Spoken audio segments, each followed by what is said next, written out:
Polls. Thank you for having me. Yeah. And we thank you for being here, Barnaby.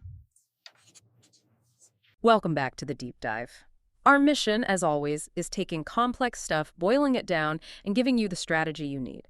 And today we're talking directly to the mom-and-pop MHP owner, the operator who's put their life into building and running a mobile home park. We really want to start by acknowledging the sheer effort involved here. This isn't just some passive thing. You built this park, maybe literally one lot at a time. Chances are you plowed that first road, maybe wrestled with the first water line break yourself in the middle of the night, maybe even lived on site when you started. This park isn't just numbers on a spreadsheet. It's a community. It's your income. It's your life's work, really. Exactly. And that deep connection, that's precisely why today's topic is so critical, so high stakes. Our sources really highlight this central conflict every owner faces. The park itself, the land, the pipes, the community, it will outlive you. That's just a fact. The real question, and what we're focusing on today, is whether the equity, all that value you've built, survives that transition intact for your family. Right. So our mission today is pretty clear. We're going to distill the essential, actionable steps you need to take now, while you've still got the time and, frankly, the energy. Steps to make sure that legacy, and just as importantly, that wealth, is actually preserved. And you framed it perfectly earlier. We need to think about legacy a bit differently here. It's not just, who gets the park on paper. It's about what they can actually do with it. Once you, the person who knows everything, the expert manager, the problem solver, once you're gone. MHPs need constant attention. Tenant issues, aging utilities. If there's no plan, especially with this kind of asset, value doesn't just drip away, it can plummet. If the paperwork's a mess or management stumbles, the park's worth can get destroyed really, really fast. The stakes are incredibly high. Okay, let's dive into that. Section 1, the high cost of delay, or what our sources call the myth of one more year. This seems to be the biggest psychological hurdle for MHP owners thinking about transition. It's this universal trap. I bet every owner listening who's been at it for 20, 30 years has said this phrase. It might just be the most expensive sentence in real estate. Let's wait one more year. Oh, absolutely. And the reasons, they sound so logical at the time, don't they? That's the trap. You think, I just need one more year to get the rents where they should be. Or I'll wait 12 months, fix that main road properly. Or maybe, next year I'll finally get these books off the Spiral notebook and onto QuickBooks. Seems reasonable. It does, but the reality, that 1 year, it slips into 3, maybe 5 years. Suddenly, maintenance isn't just piling up, it's snowballing, as we'll get into. Your best tenants, those loyal, quiet ones who've been there forever, they start aging, moving on, maybe passing away, creating vacancies you didn't expect. And the paperwork. Don't get me started. The legal docs, the financials, the operational records, they get messier, older, maybe completely lost. And all this means you lose time. And crucially, you lose leverage when you finally have to sell or transition, maybe because of health or market changes. You're caught on the back foot. So let's put a price tag on that delay. You mentioned the brutal math of waiting, equity silently eroding. How does that actually work? You said there are 3 forces at play. That's right. 3 quantifiable forces are chipping away at your park's value every single year you delay, even if your income stays exactly the same. These are the silent killers. Okay, walk us through them. What's the first one? Most immediate, maybe. The first one is deferred maintenance inflation. This is huge. People think repair costs go up steadily. Like inflation, they don't. They multiply. When you put off a repair, the problem usually gets worse, sometimes way worse. Think about a small leak in an old pipe. Fix it now. Maybe it's a simple patch. Wait a year. Now maybe it's the ground saturated, the pipe's totally corroded. Maybe the asphalt above it is damaged. Suddenly it's not a patch. It's a major excavation, a whole new line section. The cost just exploded. Okay. Our sources use a great example with roads, always a big expense in MHPs. Say a patch and seal coat job today costs, $20,000. You wait 2 years. Now that section needs a full resurfacing. That could easily be $60,000, maybe more. Wow. That $40,000 difference, that's equity you just lost because you waited. Plus, a park that looks run down, buyers notice it signals neglect, and that hits the price too. That makes perfect sense for internal costs. But the second killer you said is external, something called cap rate drift. This sounds like finance jargon we need to unpack. Yeah, let's break it down simply. The cap rate, capitalization rate, is basically the property's annual income divided by its current market value. It tells an investor their potential return if they bought it with cash. Now, when general interest rates go up, like they have been. Right, globally. Exactly. The cost of borrowing money goes up, so investors demand a higher return on assets like MHPs to make it worth their while compared to safer investments. This forces cap rates upwards. Okay, interest rates up, cap rates up. Why does that hurt the property value? Because cap rates and value move in opposite directions. It's an inverse relationship. Think about it. If an investor can get, say, 5% risk-free on a government bond, why would they take only 4% on a complex hands-on MHP? They wouldn't. They wouldn't.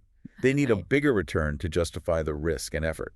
So to get that higher required cap rate on your park's steady income, they have to pay a lower price. Simple as that. So even if I run my park perfectly, keep rents high, fix everything, rising interest rates elsewhere can still slash my park's value. Just like that. Just like that. Hundreds of thousands of dollars can vanish from the valuation almost overnight purely due to market forces. You can't wait out rising interest rates unless you're a genius economist, which most park owners aren't focused on being. Okay, that's sobering. And the third killer hits the family directly, the tax clock reset. This sounds like where the real postmortem nightmares happen. It really is. It's the ultimate penalty for putting things off. This involves something called the step-up in basis. Generally, when heirs inherit an asset like an MHP, its cost basis for tax purposes gets stepped up to whatever the fair market value was on the date the owner passed away. And that's good because Because it wipes out potentially decades of taxable capital gains.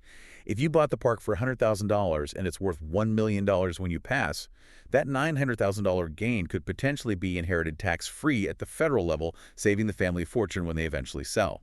okay, huge benefit. But what's the catch? The catch is, if the park isn't titled correctly, say, it's still in your personal name, or the LLC setup is messy, it often has to go through probate. Probate is the public, slow, expensive court process to settle an estate. It wastes time, racks up legal fees, and critically, it can sometimes mess up or delay the step-up in basis or force a sale at a bad time. The heirs end up with a bigger tax bill later. It's a triple whammy: delays, legal costs, higher taxes. Okay, let's put numbers on this. Our sources gave a really stark example. A park worth, say, $1 million today. If you wait 2 years, it could easily net only $850,000. How does $150K just evaporate? Let's trace it. Maybe you've got $40,000 in new, urgent deferred maintenance that a buyer immediately subtracts from their offer. That's the inflation kicker. Then let's say market cap rates drift up by just 0.5%, 50 basis points over those 2 years.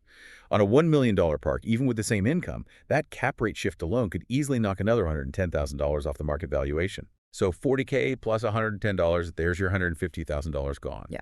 Not because income dropped, but purely due to maintenance inflation and cap rate drift from waiting. Yeah. That's why one more year is so dangerous. That really drives the point home. So if delay is that costly, proactive planning is essential. Let's talk strategy. Section 2, transitioning the right way. Our sources hammer this point. Legacy planning isn't something you do after you're gone. It starts with decisions now while you're fully capable. Absolutely. And the foundation for any successful transition, regardless of the path you choose, is identical. You need paperwork, not promises. Verbal understandings, good intentions, scribbled notes, they mean nothing to banks, the IRS, or potentially feuding heirs. Formal, current, legal documents are everything. Okay. We've distilled 3 main paths for owners based on what the family wants or can handle. Let's start with the ideal, maybe. Path 1, family transition. Right, this is for when you have heirs who are actually willing and able to take over running the park. If that's your situation, the steps are pretty clear and need to happen soon. First, you have to formally transfer ownership shares or membership interests into the legal entity, probably the LLC that owns the park. The heirs need to be officially named as partners or members. This gives them legal standing before you're out of the picture. And crucially, this is where the real handoff training begins. You can't just dump this complex business on them at the last minute. They need training while you're still around. They need to learn the nuts and bolts dealing with tenants, utility billing, fixing things, handling vendors, but also the bigger picture stuff like setting rents, dealing with the city, managing finances. Active training is key. But wait a second. Bringing heirs into ownership early, doesn't that sometimes cause problems? What if you have one kid locally who wants to run it and another across the country who just wants cash now? How do you manage that potential conflict? That's a critical point, and it goes back to the paperwork. Your LLC's operating agreement is your shield here. You must have a clear written management succession plan. Who's in charge? And, just as important, you need a mechanism for handling non-operating partners. For that sibling who wants cash, The agreement can spell out a buyout process, maybe based on appraisals paid out over several years from park profits. Or it might state their share is managed by the operating sibling. The goal is zero ambiguity. Ambiguity fuels family fights. Define roles, responsibilities, and exit ramps clearly in the documents. Good point. Managing equity versus management rights. Okay, what if the family looks at those 2 a.m. water main calls and says, no thanks, but you still want the asset's value to benefit them long term? That takes us to path 2, trust or estate plan. Exactly. This path uses legal tools to make the transfer smooth, even if the family isn't running it day to day. The star player here is usually a revocable living trust, or RLT. Now, most owners have an LLC for liability protection, which is smart. But the RLT does something different. Its main job here is to let the park ownership transfer privately and quickly after you pass, avoiding that whole public probate court mess we talked about.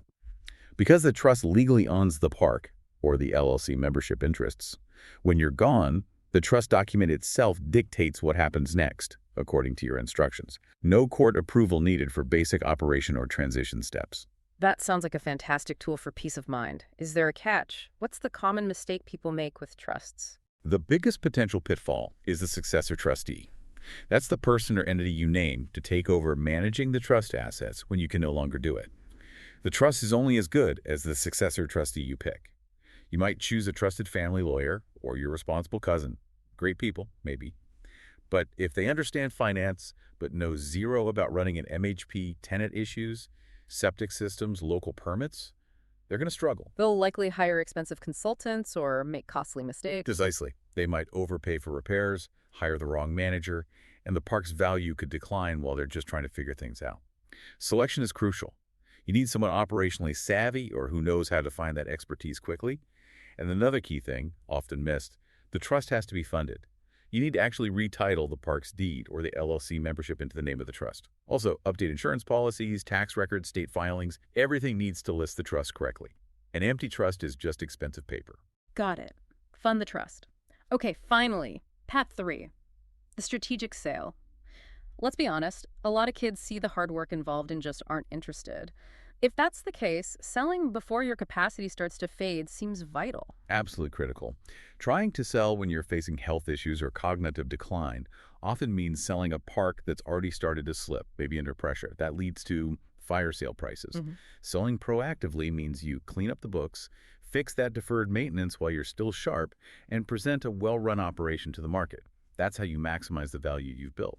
But selling doesn't mean the legacy ends there. It can be structured smartly, right? Instead of just handing the family a big pile of cash, which can vanish surprisingly fast, you mentioned things like seller carry or an installment sale. How do those work for legacy? Right. These are ways to convert the physical park into a reliable income stream for the family. With a seller carry, you essentially act as the bank for the buyer. You finance part of the purchase price, and the buyer makes regular principal and interest payments directly to you or later to your trust or heirs over maybe 10, 15, 20 years. The benefits are huge. First, you often get a higher overall sale price because you're offering flexible financing, which is attractive to buyers. Second, your family gets a steady, predictable income stream, like a pension from the park. Third, there can be significant tax advantages, spreading the capital gains tax hit over many years instead of taking it all in year one. So it creates a financial safety net without requiring the heirs to actually manage the park. Exactly. It ensures the wealth provides ongoing support, matching the original goal of building the park in the first place. Okay, we've covered the costs of waiting and the smart ways to plan. Now let's talk about the dark side. Section 3. The danger zone estate chaos and the legal maze. This is what happens when an owner passes without a solid plan, or maybe just a basic will saying, give the park to my kids. What does that chaos actually look like on the ground? It gets ugly fast. Because as we said, NHPs aren't passive assets. They need daily attention. When the owner dies without a plan, operations grind to a halt in critical ways. What fails first? Yeah. The bills don't stop coming, right? No, they don't. The first bomb to go off is usually access to money. If the park's operating bank accounts were solely in the deceased owner's name, boom, frozen instantly, pending court orders, which takes time. Catastrophic for an MHP. Totally. Utility bills, power, water, sewer, trash, they go unpaid. If the park's on master meters, the whole community could lose water or power. Rent checks might bounce because whoever's trying to step in can't access the funds to cover expenses. Tenants start to panic, trash piles up, it's chaos. Then the external pressures mount. City inspectors might notice the decline, issue violations, permits might expire, fines start rolling in. And while all that's happening operationally, the family isn't exactly holding hands, are they? Usually, no. The operational chaos fuels family conflict.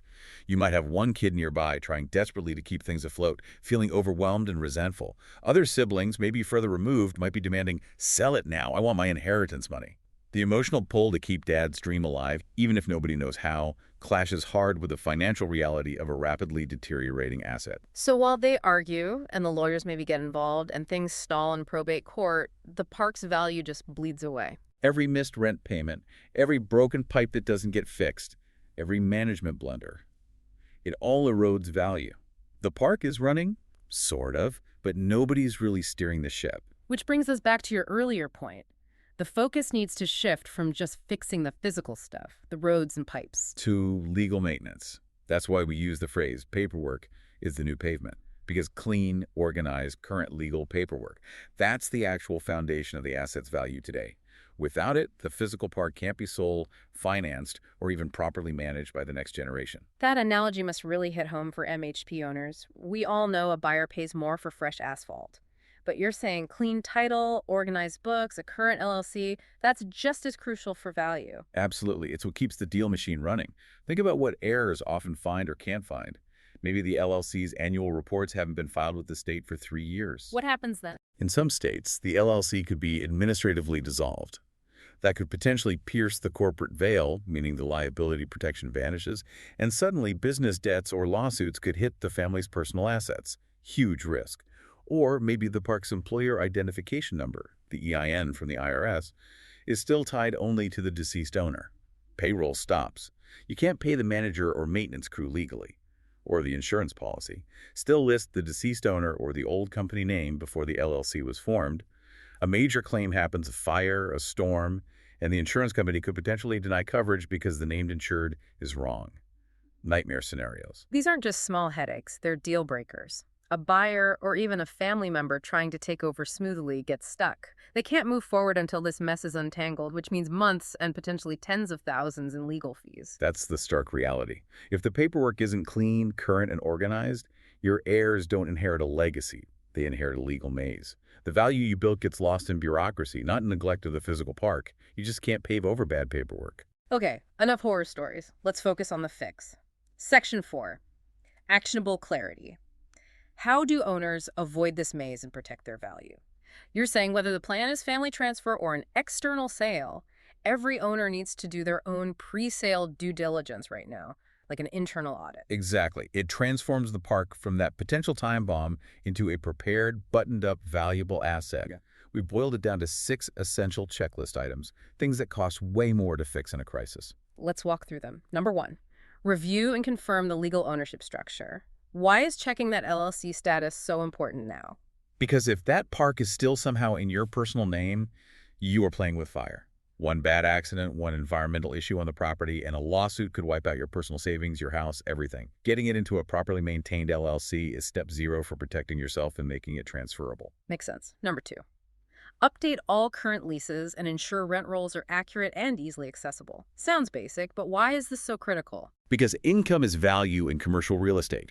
A buyer, a lender, even your heirs need to see a clear, verifiable income stream.